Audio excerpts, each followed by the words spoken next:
day of this quite intense but very, very interesting workshop. And before we start, I have to say that the meeting is being recorded and live streamed. And if you don't want it to be recorded, you need to keep your microphone and camera off and use the chat button for any questions. Also, live transcripts will be active, and you can turn them off through clicking on the live transcript button on the bottom of your Zoom screen. Having said that, I'd like to welcome our first speaker. It's Alexey Slunyaev. He's replacing Yefim Pelinovsky. Unfortunately, Yefim wasn't able to join us today, but Alexey is his close collaborator, and well, we know him very well. He's a well-known researcher. So, and he will talk about solitons and breathers as a source of rock waves. So, Alexey, please. Okay.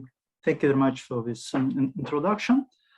Well, this talk will be a sort of short review of some recent results which were obtained in our group. So this is the list of our group here. We represent Institute of Applied Physics, Nizhny Novgorod, Russia, and also some of us are affiliated by National Research University High School of Economics. And I will talk actually about different, my talk will consist of different pieces, but all of them will be about solitons and breathers and their connection with rock waves. But first I will start with some introductory slides, and I want to show you to this audience some records which are already quite old. You can see that the date here it says 1981. So it is already 40 years ago when these first records of that time they called freak wave, now we call them rock wave, which are extremely high waves on the background of relatively smaller waves. And there are records from the North Sea. And this is actually one of the final targets of our research. We want to try to understand how these waves can occur, and also, of course, to forecast them somehow, to suggest some methods to do so. And the most important, it is not the absolute height of these waves, but that these waves are much higher than surrounding waves. As a measure of height, of intensity, when we speak about sea waves, it is most frequently wave height, which is a vertical distance from the trough to crest. It's h. And so in oceanography, the typical wave height is called the significant wave height, which is about 4 sigma, where sigma is a standard deviation of the surface displacement. And as the most frequent definition of freak waves or rock waves, it is that its height should be at least twice higher than significant wave height. So it should be much higher than typical waves. And since the middle of last century, it was the widespread concept which we still follow, that oceanic waves they are described relatively well by Gaussian statistics, so that the deviation from Gaussian statistics is not high, is not significant. So that means that waves are well represented by a linear superposition of independent sinusoidal waves with random phases, and then the central limit theorem gives us the Rayleigh distribution for narrow-banded waves, which is quite beautiful expression, which is very well. It just contains height and significant wave heights. And on the plot to the left, you can see this formula is given by the red line. This is the probability to observe a wave with a height which is higher than given an HS. So the horizontal axis corresponds to h over hs, and here this is the probability, exceedance probability to observe waves with height larger than, for example, 2hs. And you can see actually that there are two intervals. Yes, I didn't say that there are two more curves which are taken from the direct numerical simulations of fully nonlinear hydrodynamic equations. And you can see that they well correspond with quite simple formula and these fully nonlinear simulations very well coincide in the area of relatively small wave heights. So somewhere here they are well inside, and at the same time they may be relatively easily verified, okay, in situ by measurements in the open sea or somewhere in experiments. And there is another region where we can see significant difference between this theoretical curve and these fully nonlinear simulations, which corresponds to wave heights actually higher than twice hs. And the problem of rogue waves may be understood as the problem to describe some, of course, strong reasons for that, to describe the real probability of waves in the domain of very high waves, in the sense that they are high with respect to hs. And the present understanding of how this problem can be solved, it is that we should assume that sometimes C states may strongly deviate from the Gaussian statistics, so that there are some abnormal C states where some extreme statistics may be observed. And the basic idea how we can observe this in reality, it is to remember that waves are indeed nonlinear waves, and to recall that in dispersive media, some coherent patterns may be formed due to the effects of nonlinearity. And it is naturally to assume that nonlinearity can play an important role in the generation of rogue waves, and therefore we consider nonlinear models. And of course, since we want to understand at least a first qualitative understanding, it is beneficial to consider simple equations such as the nonlinear Schrödinger equation and KdV equation, which are the leading order approximations to the equations of hydrodynamics, and as well equations in optics and in other physical fields. There is a list of long wave models which we actually deal with. This is the classic KdV equation, which describes shallow water waves. A modified KdV equation with another law of nonlinearity. They have two different sorts, focusing and defocusing, depending on the sign, and combination of these two equations, which is the Gardner equation, which is here. So what is the very good side of these equations, that they are all may be integrated by means of the inverse scattering technique, so that in principle exact solutions of very complicated wave dynamics are available. And we also talk a little bit about the other equation, which is equation for modulations of waves. And so this is the nonlinear Schrödinger equation, which can be also two kinds of focusing and defocusing, defocusing for shallow water and focusing for deep water. And it also supports such long-living nonlinear structures in the form of envelope solitons. This equation also can be integrated by means of the inverse scattering technique, which was suggested already quite long ago, but so far it is maybe not sufficiently well employed in practically important problems. And we try to apply this method and also to get some results. So from this mathematical tool. And in general, what we can say that today there is a new paradigm can be actually it is suggested and considered to be as a paradigm to better understand the dynamics of sea waves as well. To the left, this is the typical picture that waves are just linear sum of sinusoidal waves.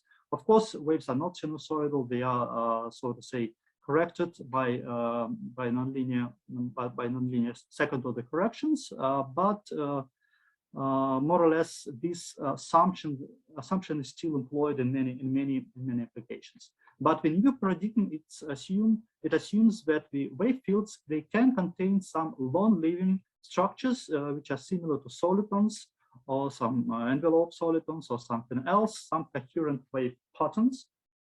And so to describe the statistics of real waves, real nonlinear waves, we should deal not with Fourier spectrum, but actually with something more complicated, which is the spectrum, nonlinear spectrum of the associated scattering problems for integrable models. Well, and to make So it is still too much complicated approach, and to get some results, we still need some further approximations. And first of them may be that let's consider the ultimate case when the fields are represented by solitons only. And then, for example, we may consider initial condition, which is a combination of weakly interacting solitons, which are single solitons located far from each other.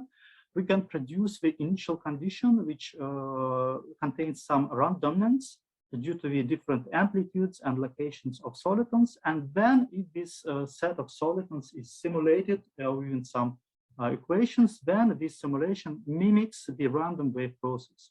And then we can investigate what is going on.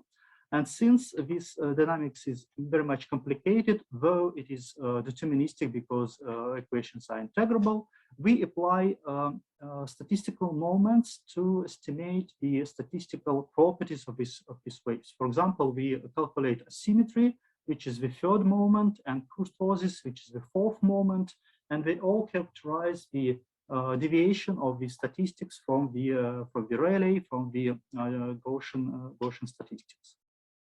So this is the approach how to simplify actually complicated problem of turbulence of soliton waves embedded into some linear quasi-linear waves. And what we observe, actually, this is not absolutely new thing. So this research is going on for maybe already 10 years. If you try to simulate such ensemble of solitons, we will see actually this is what was observed. That if solitons, for example, KdV solitons, were initially of the same sign, that they never produce higher waves than the amplitude of the initial solitons. So this is the distribution function to the left. You can see that the heights of this field they are not higher than the initial amplitudes of the solitons. However, if the solitons have different polarities, then it can produce such extreme waves, and therefore we can roughly say that unipolar solitons do not produce rogue waves, while solitons of different polarities can produce rogue waves. This is an observation from numerical simulation, and to understand it, we need some theory. So I want to mention here this slide about kinetic equations for solid and gas, which is a brilliant theory, which was suggested first in a simplified manner by Zakharov and by Gennady with Anatoly Kamchatnov.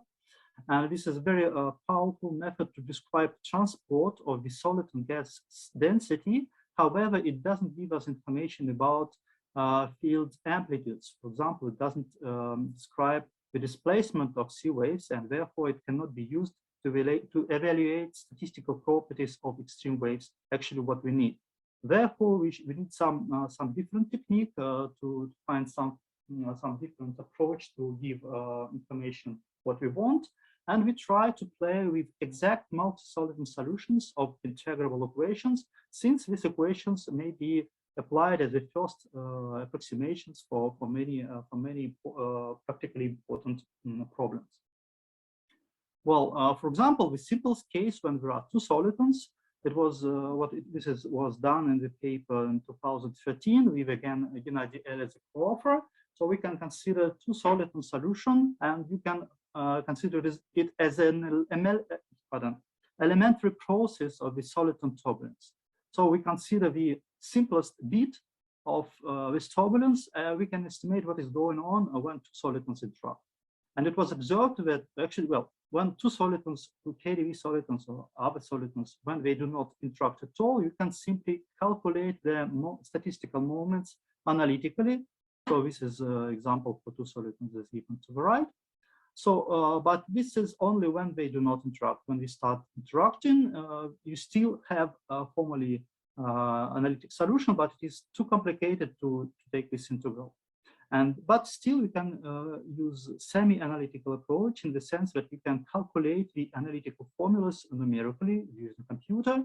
And for example, you can consider how the kurtosis, how it depends on the amplitudes of interacting solitons.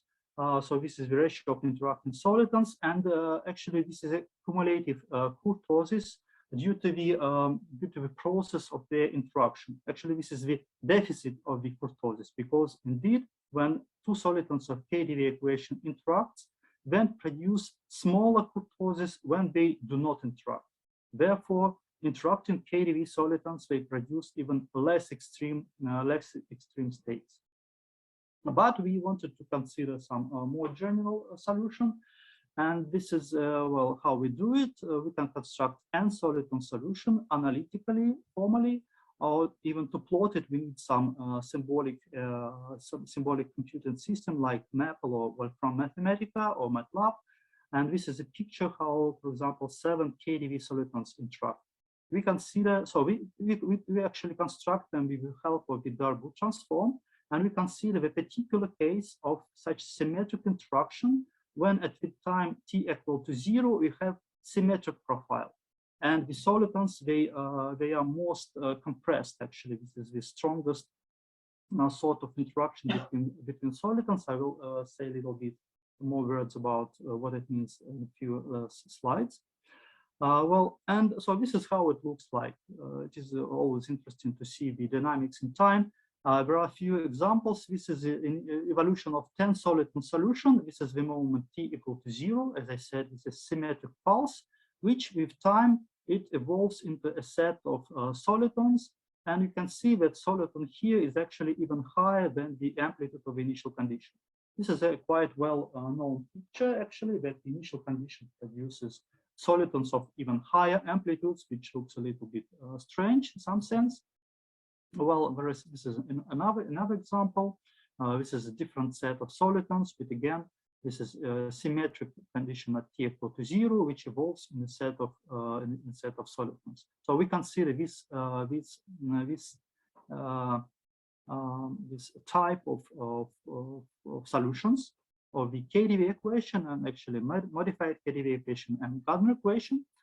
And since we have in hands these equations, these solutions for n-soliton, for interacting n-solitons, so we can also compute evolution of the kurtosis for different number of interacting solitons. For example, in this plot, we plot as a time.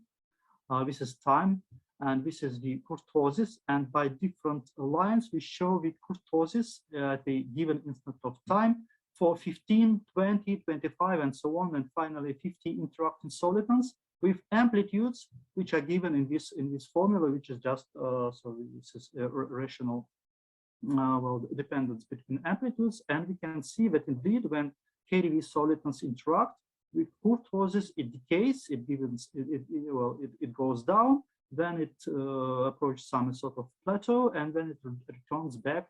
So when solitons stop interacting, so this is a picture of interaction qualitatively. This is how kurtosis behaves, and we can also see that when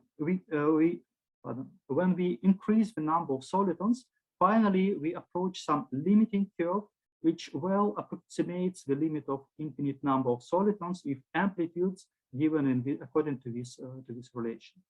So we can see this is some set universal curve for the dependence of infinite number of solitons with this dependency of their amplitudes. Well, and also this is already published result that we can obtain some information from the analytic solution, which is formally written, some information also in the form of analytic formulas. For example, we can compute the solution in this focusing point, which is the point at x equal to 0 and t equal to 0. So this is the symmetry of our solutions, which we consider. As I said, it is symmetric at the time equal to 0, and it also has symmetry with respect to x and with respect to time when we put t equal to 0 and x equal to 0. Therefore, it is not proven, but it is actually it is reasonably to consider this point as a focal point, and we will call it its focal point. And the solution, the general solution, which contains n solitons and m brevers within the frameworks of the Gardner equation or Korteweg-de equation or modified KdV equation, all of them have this, all of them are characterized by this exact solution for this particular point. Here A, we are just amplitudes of solitons, and B, we are amplitudes of breathers. And you can see that amplitudes of solitons, they just sum up in linear manner, but their signs are alternating. This plus, minus, and so on. All these n solitons are, they sum up according to this rule. For breathers, the rule is slightly different. And so for this case, solitons are ordered in the order where the first soliton is the fastest, second soliton is, has a smaller amplitude, velocity, and so on. So this is extremely beautiful formula which is obtained for the for this general solution. It doesn't depend on anything. And if you consider a little bit simplified form of it, when the solution consists of only n solitons, then this formula reduces to this form. And what we can see from it, that the amplitude in the focus is less than the amplitude of the first soliton if all the solitons have the same polarity. So it explains why KdV equation doesn't produce higher waves. So they will have in the focusing point amplitude always smaller than the amplitude of this largest soliton. So KdV equation do not cause rogue waves. But solitons can produce larger waves if they possess alternating polarities. That A1 is positive, A2 is negative, A3 is positive, A4 is negative, and so on. This can happen in the focusing type of the modified KdV equation and also the focusing type of the Gardner equation, and results in some sense counterintuitive, but it is what we have.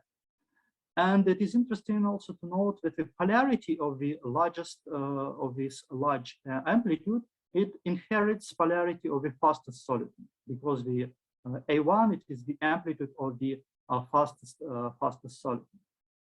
Well, and so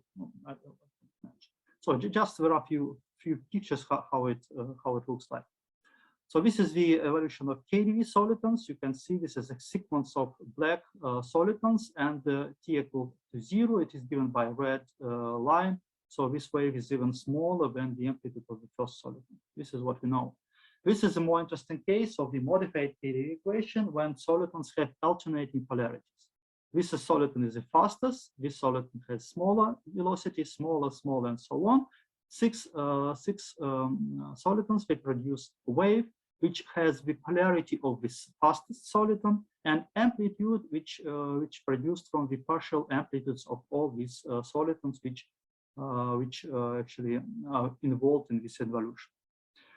Similar pictures can be built for breathers. For breathers, the patterns they look some sense more interesting. This is to the left. This is the case of interaction of free breathers, and again you can see that we can suggest the condition when free breathers are superimposed in the point of time t equal to 0 and produce such high wave. This is the time space plot from the top.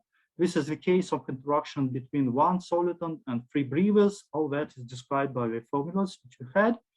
This is a more complicated case when we have interaction of free breathers and 4 solitons. You can see that long before the interaction, so this is the negative time, we have this alternating sequence of solitons, which they evolve actually independently in some sense to breathers.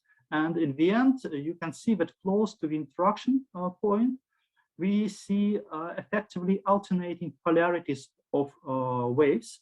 And you can see that breathers, they breathe here, but they look like solitons here. So this is very interesting picture, well, which we can obtain from the exact numerical, analytic solution.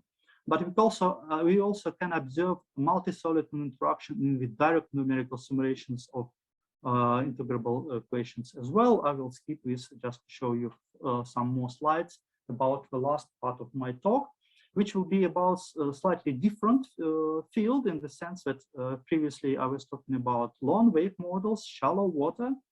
If you speak about ocean now, I'll show you some examples of waves in deep water.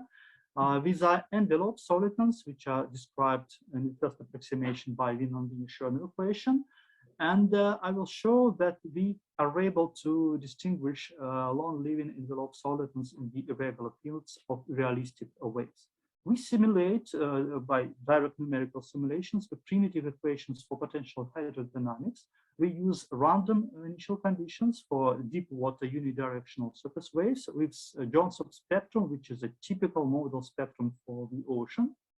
And so we considered about 1,000 realization of initial conditions, and we so simulated them for few hundreds wave periods.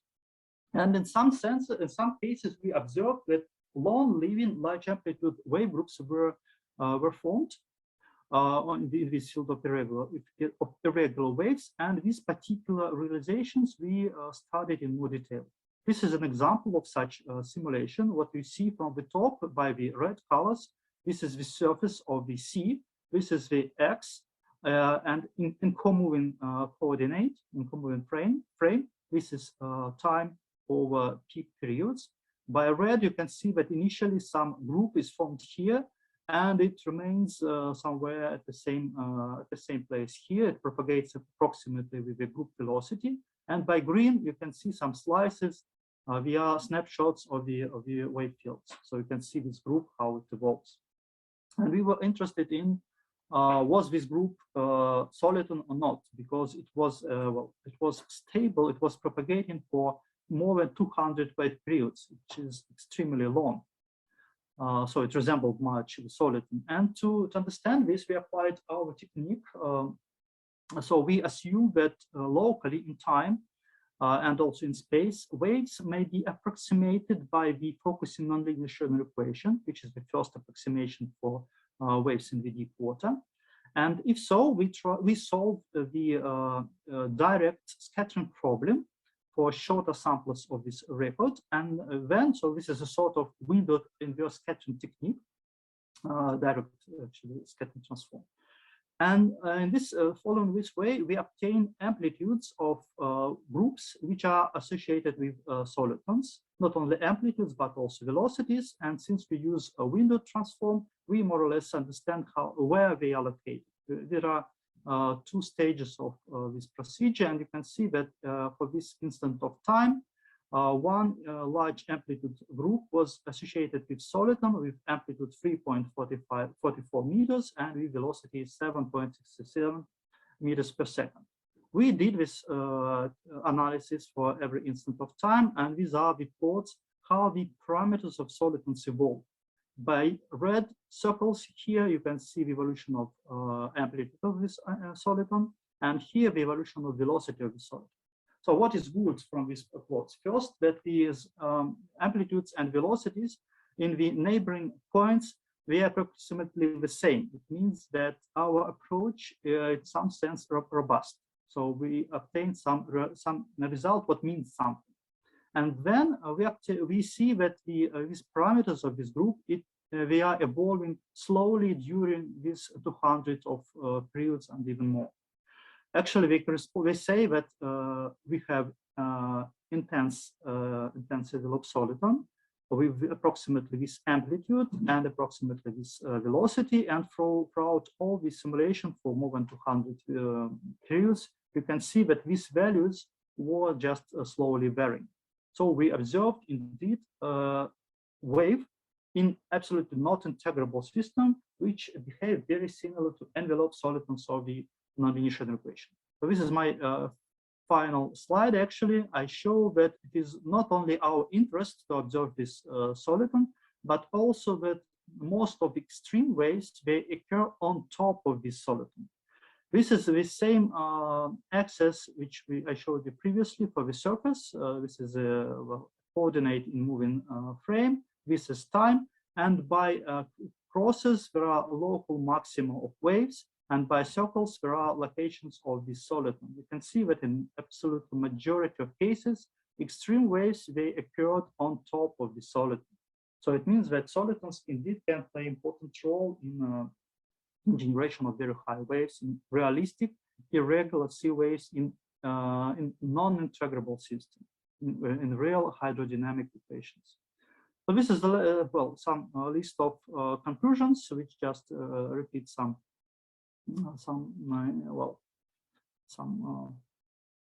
statements which I was doing during my talk. Maybe I will just stop and answer questions if you ask.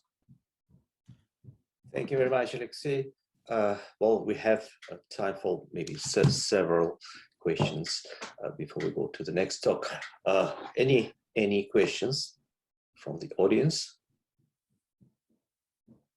I tried to give references to the publications, so well, maybe if I was too brief, but if you are interested, you can follow this. Okay, I'll then start with, okay, there is a question from Karima. Could you compare to Osborne's approach, please? Okay. So this is in some sense different, because what Osborne is doing, he employs a scattering problem for periodic conditions. Actually, it is the same as Gennady is doing the same. What I do, I apply the scattering problem for infinite line, and I consider just shorter samples of time series with zero conditions at the boundary. In my understanding, this gives us more actually simpler mathematical formulation of all this technique. But this is my opinion. Yeah, I guess these two approaches must converge anyway. Yeah, yes, of course, they should be. Yeah, I have a couple very short questions. You see, to get this focusing effect, this cumulative effect that you described, you need to have a very special combination of phases, obviously, because two soliton collisions, it's elementary process, it's kind of fundamental. But when you have 6, 7, 5, whatever, you need to get this cumulative effect, you need special phases. And yeah, I mean, it's a clear process. But well, you have a slide. You just almost skipped it. How likely these events are? Do you have any statistics? Because they do happen, as you showed. But well, statistically, yes. This is what I didn't say yet. Actually, this is statistic which was obtained from the direct numerical simulations. We just selected by eye with multiple interactions and counted their number, and they follow the statistics, exponential law, which actually follows when you assume that, for example, solitons are just balls which run in a circle, and sometimes they meet 2 of them, sometimes 3, and so on. Here the statistics is exponential. Yes, it is really, it's a seldom process indeed. In this sense, you're right. But you see, there is a maybe constructive outcome from this observation, that actually you can develop approximate description in such sense that, for example, the first approximation, it is when you do not consider interaction at all of solitons. Second approximation, when you consider only 2 soliton interactions. Third approximation, when you consider up to 3 soliton interactions, and so on. And then we will have exponentially improving description. But of course, you're right, it's a seldom process. Yeah, just important to understand how seldom it is. I mean, is it does it provide the heavy tails or not? But you see, actually, this is just one example. We consider actually rarefied gas, and maybe if we consider some different state of the gas, we may construct some higher probability of more soliton interaction. Maybe, I don't know. Okay, I have let's have one more question, and maybe we'll move to the next talk, and then have some discussion in breakout room, for instance. So, rogue waves produced, it's from Germain Rousseau. Rogue waves produced by superposition of solitons of opposite polarity feature not only a peak, but also lateral wavelets on both sides. Is there any empirical evidence in the field of the existence of the side wavelets in addition to the maximum amplitude peak? Spasiba in Russian. Well, I think that actually the large waves which occur, they're always surrounded by quasi-sinusoidal waves. And in some sense, all sinusoidal waves, they look similar to other sinusoidal waves. And therefore, when people try to fit just by eye or even just by, put one figure on the other and they say that curves are similar and it means that the solutions are the same, in my mind, it is not always so. For example, I have many such examples. For example, many examples. When we consider high order brevers of the nonlinear Schrödinger equation, you can equally well approximate them by many different solutions, actually, by n soliton solution and by n brever solution. And therefore, well, I can say that there is some, empirical evidence, but it will be cheating, I think. So therefore, well, it's not so obvious. Okay, thank you very much. And we'll move to our second speaker today. And thanks again. We'll probably talk after. Thank you. Thank you for the invitation. Thank you.